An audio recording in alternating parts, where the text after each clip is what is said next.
Well, so here we are on the second to last day of 2021, and I'm making my 52nd video of the year. So this will be the last of my 52 videos this year, but I am planning to continue on into the new year making videos, perhaps not exactly quite on the same schedule, but fairly regularly.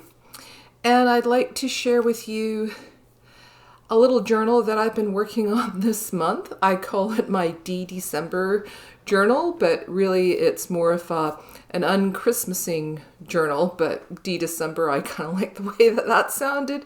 So that's what I named my book. It started out looking a lot like this. Several years ago, I'd made up Christmas junk journal kits to sell at a local gift shop, and I have a few left over. And they came with lots of different Christmassy papers and a little Christmas journal.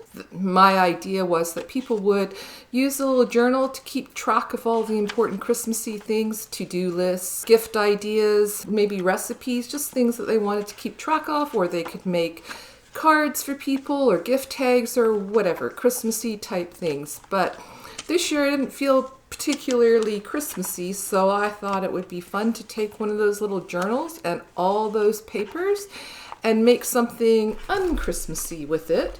And here's the result. I particularly like the woven spine that I made.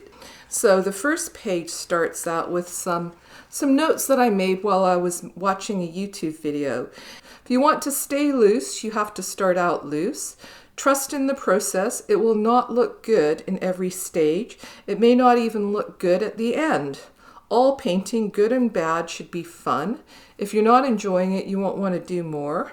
Sometimes you need to step back, take a break, and look from another perspective. When you think you've messed up, the worst has already happened, so now you can just go wild.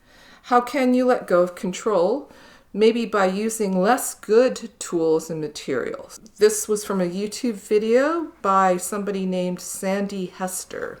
The way that I worked in this journal was a little bit different. Instead of working on one page at a time, I chose one type of technique or tool or something to work on, and I did that on many pages, and I built up layers. And I can tell you this little journal did not look good in most of the stages, and I kept a few of the pages unfinished so to remind me that things look like a hot mess at some points.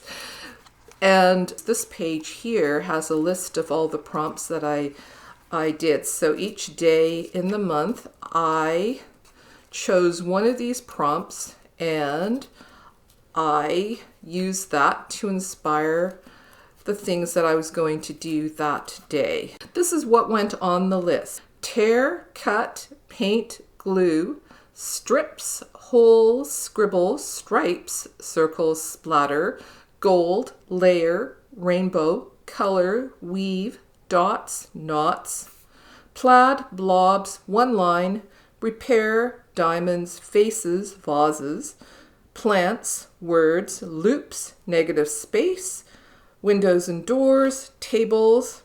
And I did say sew, but in the end, all I sewed was the spine. What I did was I decided that I would work on just adding layers to the pages with no expectation that they be finished. And if at some point a page called to me and told me what it needed to be finished, I would do that.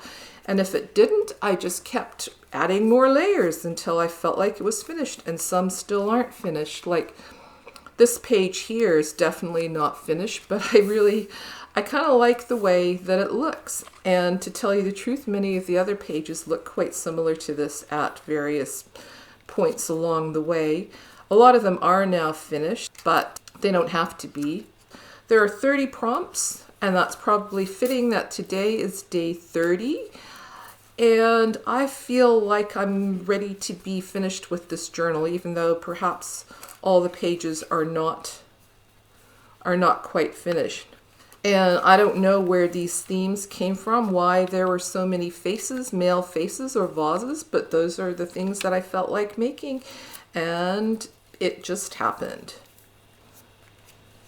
So Like I said, this is, oh, and then at the end of the book, when I was almost finished with the book, I came across some papers that had got hidden on my desk that I didn't end up using. So they're barely covered, and I thought I wanted to keep this indoor peanut s'more recipe, but take out the Christmassy bits. So I took some of the leftover bits of paper and stuck them on that page.